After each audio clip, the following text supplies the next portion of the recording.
Muscles are traces of consistency. Fat changes with emotion, but muscle is built through habit. Today, SealBody Lab answers your most common questions about why your muscles aren't growing and what science really says. Muscles aren't built by weight, they're designed by rhythm. Q1. If I skip one workout, will I lose muscle? Absolutely not. Muscles don't disappear overnight. Taking a day or two off isn't quitting, it's recovery.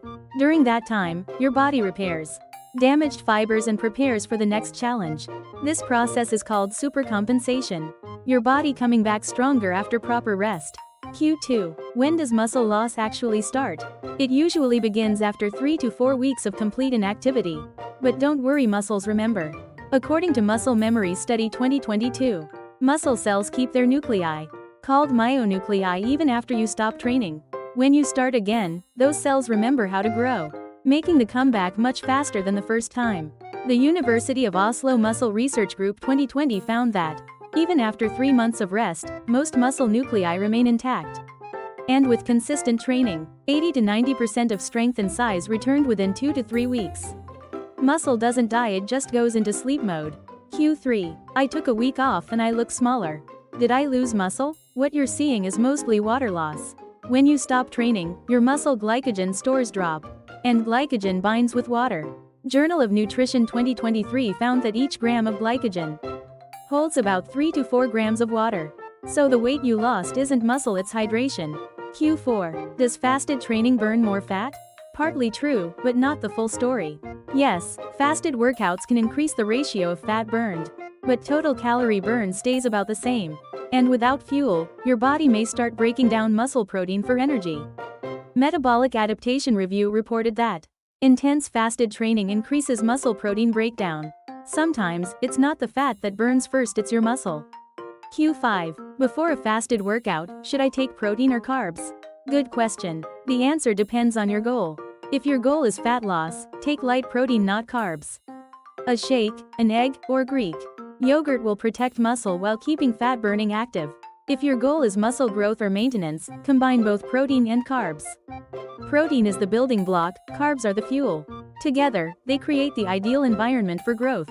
As Metabolism Review 2023 noted, combining protein and carbs before training increased muscle protein synthesis by 20%. Protein builds, carbs power. Together, they create momentum.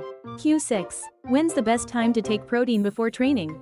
Around 30 to 60 minutes before your workout. But remember, timing helps, total intake matters more. Metabolism Review 2023 confirmed that total daily protein has a much bigger impact on muscle growth than timing alone. Think of timing as an extra bonus, not a rule. Timing is optional. Consistency is essential. Q7. Do I really need to drink protein within 30 minutes after a workout? Not necessarily. That 30-minute anabolic window isn't a strict deadline. Research from Journal of the International Society of Sports Nutrition 2020 shows you can still build muscle effectively if you consume protein within 2 to 3 hours after training. Schoenfeld et al. 2013 also found no significant difference between groups that consumed protein right after versus 2 hours later. It's not about the clock, it's about the total. In short, within 3 hours is perfectly fine. Focus on your daily protein total. Q8. How long should I work out for best results?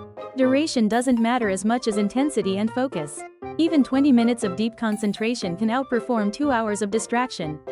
According to World Health Organization (WHO) guidelines, adults should get at least 150 minutes of moderate activity per week, plus 2 strength sessions. So if you train 20 to 30 minutes a day with consistency, you're doing great. Q9. Should I increase sets or weight? Neither, at least, not all the time. Your body responds to new stimuli. Change just one variable, weight, reps, or tempo, and it's enough. Frontiers in Physiology 2022 found that repeating the same stimulus too long reduces muscle protein synthesis efficiency. Muscle grows not from intensity, but from novelty. Q10. Do I really need supplements? Not necessarily. If you get enough protein from food, you're fine. Supplements are simply a tool, not magic. Supplements aren't shortcuts, they're training wheels. Q11. Do muscles turn into fat if I stop working out? No, that's a myth. Muscle and fat are different tissues. When you stop training, your metabolism slows down. So unused energy is stored as fat. Muscle doesn't turn into fat, the energy just changes storage. Q12. If I sweat a lot, does that mean I'm burning more fat?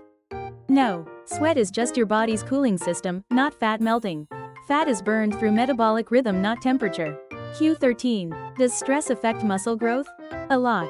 High stress increases cortisol, which suppresses protein synthesis and encourages fat storage. Sleep and Metabolism Journal 2024 found that chronic stress reduces energy efficiency and shifts the body into emergency mode. A tense body moves slower, a calm body grows stronger. Q14. How often should I change my workout routine? When your body feels bored, it's time to evolve.